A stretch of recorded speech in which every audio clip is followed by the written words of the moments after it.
الحمد لله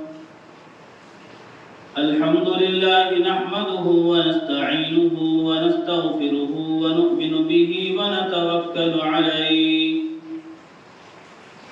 ونعوذ بالله من شرور أنفسنا ومن سيئات أعمالنا من يهد الله فلا مضل له ومن يضلله فلا هادي له ونشهد أن لا إله إلا الله وحده لا شريك له ونشهد أن سيدنا ونبينا ومولانا محمدا عبده ورسوله الذي أرسل إلى الناس كافة بشيرا ونذيرا وداعيا إلى الله بإذنه وسراجا منيرا أما بعد فقد قال الله تبارك وتعالى في كلامه المجيد فأعوذ بالله من الشيطان الرجيم بسم الله الرحمن الرحيم قد أفلح المؤمنون الذين هم في صلاتهم خاشعون والذين هم عن اللغو معرضون والذين هم للزكاة فاعلون والذين هم لفروجهم حافظون إلا على أزواجهم أو ما ملكت أيمانهم فإنهم غير ملومين فمن ابتغى وراء ذلك فأولئك هم العادون والذين هم لأماناتهم وعهدهم راعون والذين هم على صلاتهم يحافظون أولئك هم الوارثون الذين يرثون الفردوس هم فيها خالدون وقال رسول الله صلى الله عليه وسلم من حسن إسلام المرء تركه ما لا يعنيه صدق الله العظيم وصدق رسوله النبي الكريم ونحن على ذلك لمن الشاهدين والشاكرين والحمد لله رب العالمين. بزرگان محترم، عزیز دینی ایمانی بھائیوں، عزیز نوجوانوں، جمعہ کا مبارک دن ہے. حدیث پاک میں آتا ہے جمعہ کے دن جو کام کثرت سے کرنے ہیں ان کاموں میں سے ایک کام درود شریف کا اہتمام بھی ہے. تو ایک مرتبہ ہم تمام بارگاہ رسالت میں درود و سلام کا نذرانہ پیش کرتے ہیں. اللہم صلی علی محمد وعلی آل محمد كما صليت على إبراهيم وعلى آل إبراهيم إنك حميد مجيد. اللهم بارك على محمد وعلى آل محمد كما باركت على إبراهيم وعلى آل إبراهيم إنك حميد مجيد. عزیز نوجوانوں، اللہ تعالیٰ نے ہم تمام کو جو دین دیا ہے اسلام کی شکل میں، وہ ایک مکمل، کامل، اکمل دین ہے. اس میں ہر اعتبار سے اللہ تعالیٰ نے انسانوں کے لیے رہنمائیاں رکھی ہیں. آپ دین کا کوئی شعبہ ایسا نہیں پائیں گے جہاں پر اسلام کی تعلیمات موجود نہ ہوں. یہ اسلام کی خوبصورتی ہے، یہ اسلام کے حقانیت کی ایک بڑی دلیل بھی ہے کہ زندگی کے ہر میدان میں، زندگی کے ہر شعبے میں اللہ تعالیٰ نے اپنے ماننے والوں کے لیے رہنمائیاں رکھی ہیں. واضح طور سے ہمارے پاس نشانیاں موجود ہیں، چاہے وہ چھوٹا سا چھوٹا کام ہو، بڑا سا بڑا کام ہو. اللہ تعالیٰ نے ان تمام کے لیے اپنے دین میں رہنمائیاں رکھی ہیں. نماز پڑھنے سے لے کر کے کھانے پینے تک کے آداب ہم کو سکھائے